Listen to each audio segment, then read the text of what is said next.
Tumataginting na 9 billion po ang hininging karagdagang budget ng Commission on Election para sa barangay at SK election sa November 2, 2026.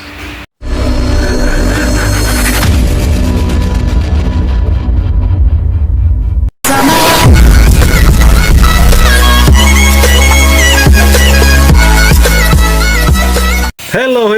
Welcome back muli mga kapobre dito sa ating munting channel, Pobreng Mapalad Vlog. So araw po ng Martes ngayon at sa dos na ng buwan ng September.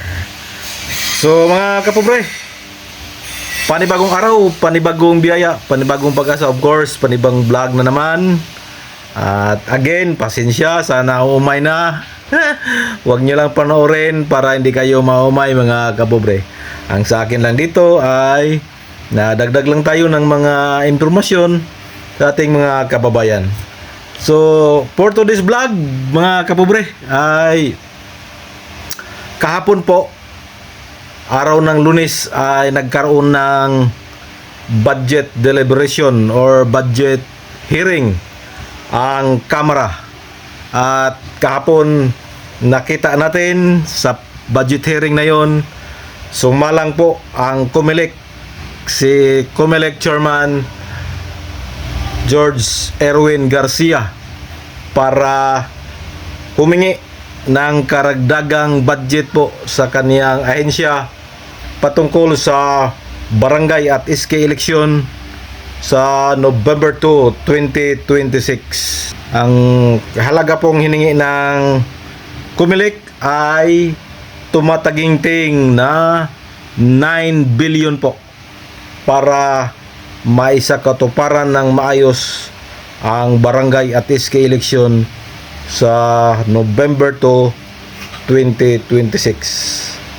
At para maintindihan at maliwanagan tayo mga kapobre, panoorin natin to, actual budget deliberation sa Kamara kasama si COMELEC Chairman George Erwin Garcia.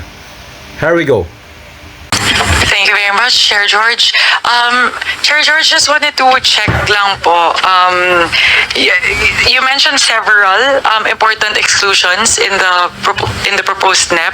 The first being the fact that it doesn't include additional honoraria for teachers for the BSKE. Given that the BSKE as of now is postponed to next year, would that be necessary to still be included in the budget for 2000? Maraming salamat po, Madam Chairperson. Yung pong binigay sa aming budget for barangay and SK ay 11 billion pesos. Yung 11 billion pesos po, Madam Chair, does not include the additional honoraria.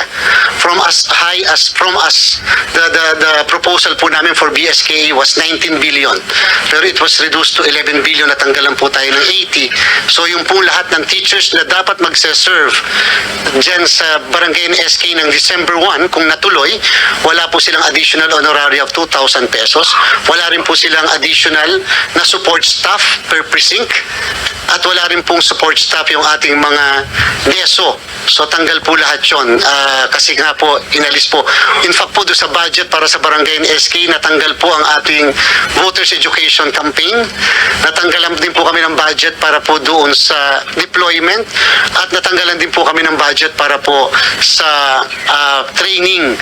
Kaya po nawala po yung aming buong 8 billion pesos, Madam Chair, doon sa budget. So kung sakasakali po, Madam Chair, yung 11 billion namin, after na makapag-overtime yung mga tauhan namin, may natira po halimbawang 10 billion, yung po yung magiging continuing appropriation for 2026. But however, that may not be enough already because yun nga po, it does not contain the additional honoraria for teachers.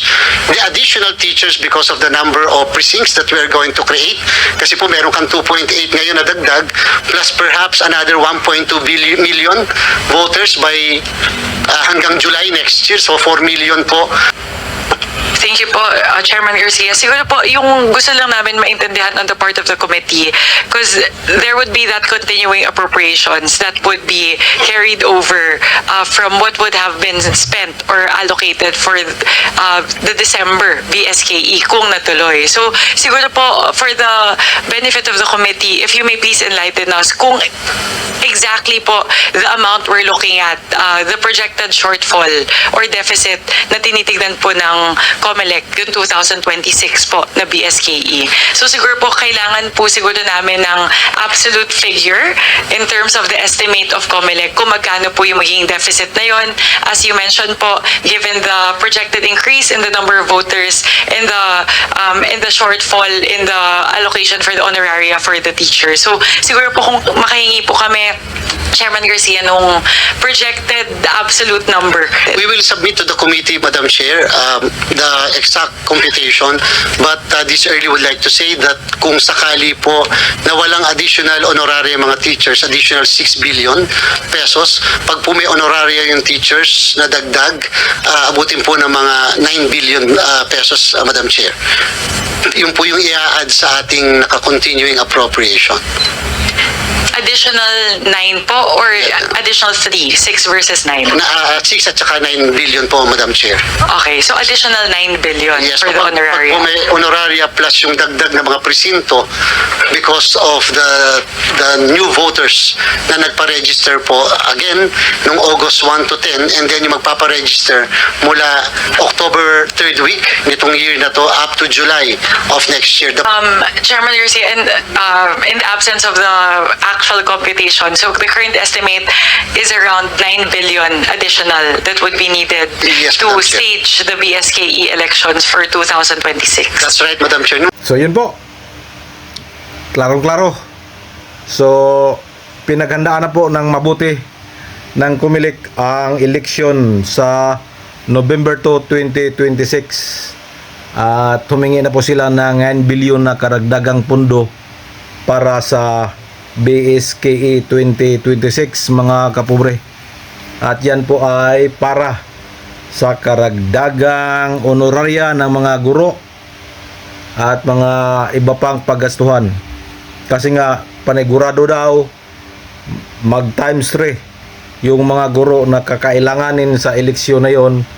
Kasi kung matatandaan natin mga kapobre, noong August 1 to 10 nagsagawa sila ng voters registration at pumalo po ng 2 million ang nagparehistro.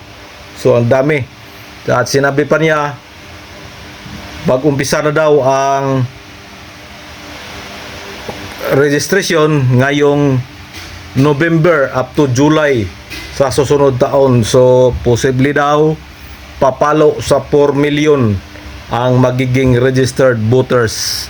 So kakailanganin ng maraming teachers at mga voters information daw na pagagastuhan ng COMELEC. So yan po ang pinapaliwanag ni COMELEC Chairman George Garcia. So hindi naman po yan problema sa Kamara kasi maraming pira po ang Pilipinas. Ninanakaw na nga yung iba. Kaya yung 9 billion ay ano lang yan, barya lang yan sa Pilipinas. Kaya panigurado ma-approve yan, 9 billion na hiningi ni COMELEC Chairman George Garcia. Dagdag pa ni COMELEC Chairman kung natuloy yung eleksyon sa December 1, 2025 ay sabihin na natin kawawa yung mga guro na magsisilbing mga BAI kasi nga wala silang karagdagang kompensasyon dahil nga kulang ang kanilang pera. So ngayon, pinaghandaan na ng COMELEC at pinahayag na po nila ang kanilang proposal doon sa budget hearing. So yan po ang latest mga kapobre. Hanggang dito na lang. Magandang tanghali sa inyong lahat. Bye-bye and God bless.